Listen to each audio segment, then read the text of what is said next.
Welcome to Tarot Tuesday for the week of July 21st. This is for Pisces, Sun, Moon, Rising.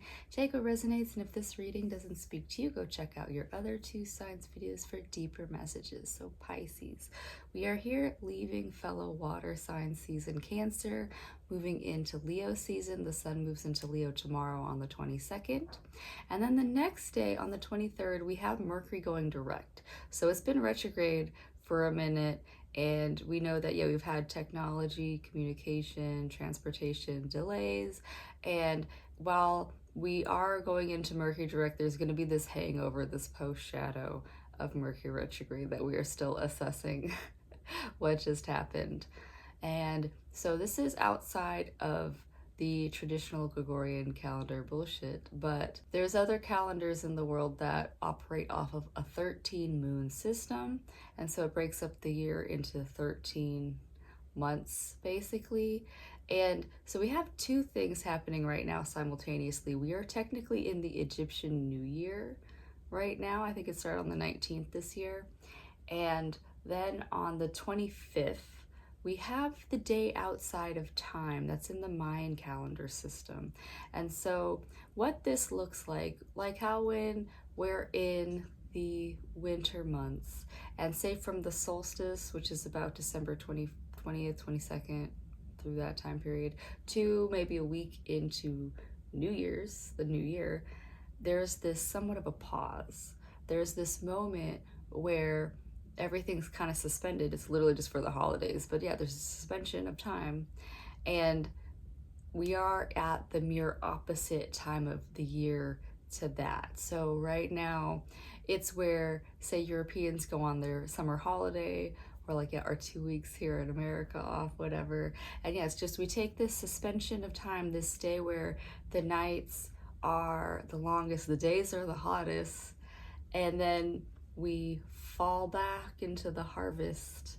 We fall into back to school, fall quarterlies and that stuff. So take this moment, you can treat it like a New Year's, where you just have resolutions of what do you want that fall harvest to look like for you, yeah?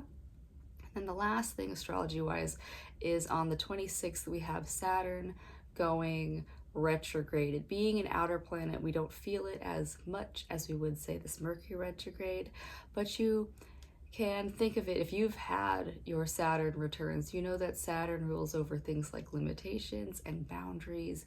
So those are things that can be on the back burner over the next few months. Yeah, so let's see what that means for you, Pisces. And this week I'm using the Botanica Tarot, which I got it from a Leo lady. Yeah, so let's see what we got going on for Pisces. Let's see. All right, so we have the Seven of Wands reversed. Such a Tarot plan. It looks right side up. This way. Anyways, so Seven of Wands reversed, Pisces, is saying that you don't feel welcome in whatever spaces you're working with. You feel like an outsider, I think is better.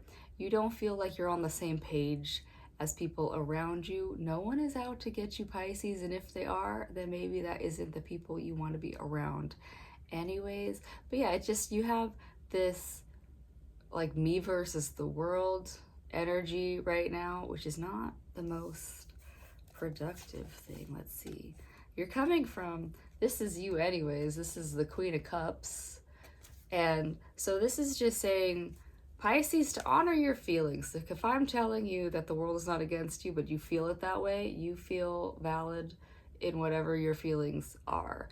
So Pisces, yeah, be aware of where your emotions are at. So if you are going into work tired and groggy, yeah, it's gonna be a lot easier for things to not work out and align for you. And if you are feeling emotionally charged in any way, shape, or form, find an outlet for it so that you can come to work, or just like come home to your family.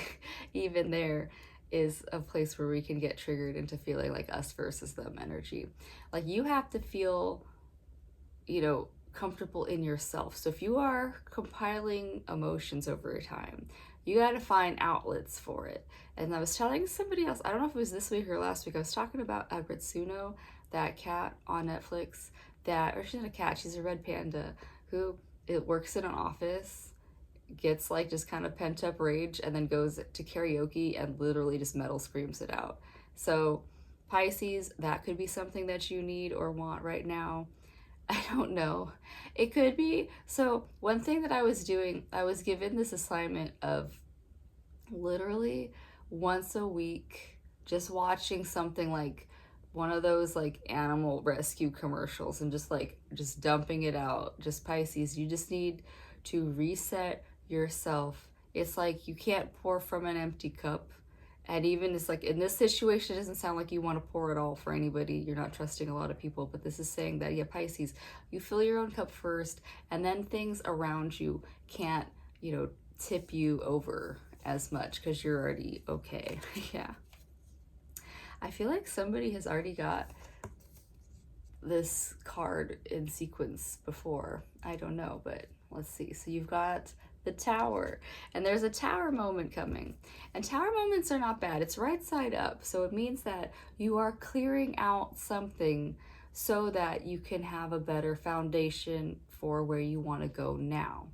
And so this could be, if in that first card you are seeing that you have like people who are not your friends around, or if you're in a work environment that doesn't support you, this might be the Tower moment. I'm not telling you to quit your job. I wouldn't ever say that. That is, like you want to be comfortable and safe in whatever way you need to. But the Tower moment, can you be seeing people for who they truly are? And so you're going to have to redefine that relationship and set those boundaries. Saturn returns. What are you mad at, little Pisces, man? No boundaries? So there's that. What's that? That's what it looks like. Pisces. That's a Tower moment. Pisces Tower moment right there. Anyway, so Pisces, that could be what it looks like, is that you just gotta stand your ground sometimes. And maybe people aren't used to seeing you in that light, but yeah, sometimes you need to tell people. You need to set that space of this is what I tolerate and this is what I don't tolerate. But also Tower moments could be things like, yeah, you are just witnessing something that absolutely needs to change in your life. Yeah. So it doesn't have to be bad. Like, because I would even say a Tower moment for me when I got this little angry Pisces man looked like I just sat with this dog on my lap for 2 hours, and I just had to, like, in my head be like, I have to puppy proof my life. The freedom that I had to just take off and leave whenever I want to is gone.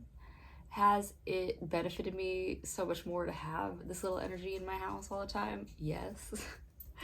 But yeah, part of me did have to fully change my way of existing for him to come in the way that he has. Yeah. All right. And so I feel like these 3 cards have showed up exactly like this in somebody else's reading. I don't remember who it was, but it happened. Anyway, so you have the Empress as the outcome. And so, yeah, for you to become this Empress, for you to go from this Queen to this Empress this week, Pisces, the Empress isn't gonna stand for bullshit from other people. And the Empress also is not the one doing a lot of moves. Like, it's technically the Emperor that's making all the calls. The Empress is just sitting there and receiving life for what it is around her. And for her to feel safe, you can't have all of this shit around you. So Pisces, this week is about you finding ways to feel safe in yourself enough that you can live in a balanced flow with your life. Yeah, that is what the tarot has for you this week, Pisces. But I'm going to pull one more card from the Flower of Life Oracle deck. So yeah, let's see what we got going on for Pisces. Oh, okay. Agreements. Imagine just for a moment that we are all connected, all different streams of consciousness originating from one source, experiencing and playing upon this physical earth plane, in all its shadow and light to develop, grow, and become more. The shadow and light cause tension and resistance, but also allow us to see our ideas, thoughts, and creations manifest into the physical in order for us to create more and be pioneers, creating, unfolding newness for the sheer joy of it. It would seem reasonable that in our connectedness we would sense anything out of balance. The natural order of the universe has all things moving back into balance in whatever way possible. We often call this an agreement, a contract, or karma. But you can see these labels may not be what we think they are, for all is moving back into balance, into love. So whether your attention goes to your family, friends, work colleagues, someone you bump into, someone you observe, someone you admire, or someone you dislike, we are all in a contract, an agreement with each other to remind us of the love that we are. So Pisces, this is saying that, like, so wow, you got people that, you know, might be rubbing you the wrong way right now, and you don't know where you're coming from. I don't know, like this week I've been, just because I'm PMSing, and just like I've just been in a big old open wound. That's what happens. And so yeah, things will rub me the wrong way and then immediately it'll shift. So Pisces, be open to that. Don't hold on to grudges right now. There's no sense in holding on to grudges. This is saying that we all have agreements with everybody who's in our life right now. And while we cannot control people's actions, we can control how we allow them to treat us and interact with us. Yeah, that is what I have for you this week, Pisces. I hope that helps. I do hope you find a way to move into this place of being the Empress, of having an environment that supports you in your flow, in whatever you want to create at this time. And I'll see you next week. Bye.